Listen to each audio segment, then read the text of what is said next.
Price Lord. இந்த வருட இறுதிக்குள்ளாக சொந்த வீடு வாங்கிடுவீங்க, சொந்த கார் வாங்கிடுவீங்க, உங்களுடைய அக்கௌண்ட்டில் லட்சக்கணக்கான பணங்கள் புரளும். இது எல்லாத்துக்கும் மேலாக ஏக்கர் கணக்கில் நிலத்தை வாங்குவீங்க. உங்களுக்கும் உங்கள் பிள்ளைங்களுக்கும் நல்ல ஜாப் கிடச்சி செட்டில் ஆகிடுவீங்க. இப்படி கேட்ட உடனே ஆமேன் பிரைஸ் காட் அப்படின்னு சொல்கிறோம்ல.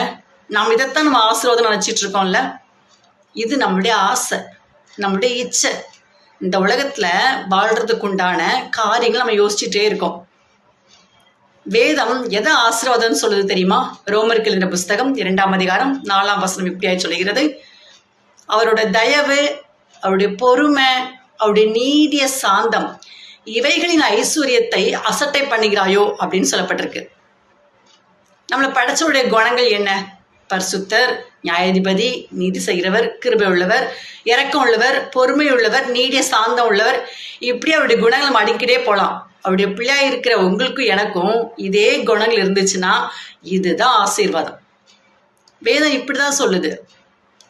உலகத்துக்கு உண்டான காரியங்கள் எல்லாம் ஒரு நாள் அழிஞ்சு போயிடும், எல்லாம் அழிஞ்சு போயிடும். ஆனா தேவனுடைய சித்தத்தின்படி செய்கிறவனும் என்றென்றைக்கும் நிலைத்திருப்பான் அப்படின்னு சொல்லுது.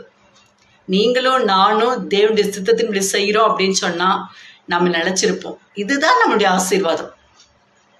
அதனால நம்முடைய பொருளோ பணமோ வேலைகளோ சொத்துகளோ நமக்கு ஆசீர்வாதம் அப்படின்னு நினைச்சிட்டு இருந்தோம்னா இன்னைக்கே நாம் அதை நிதானித்து அறிவோம். God bless you.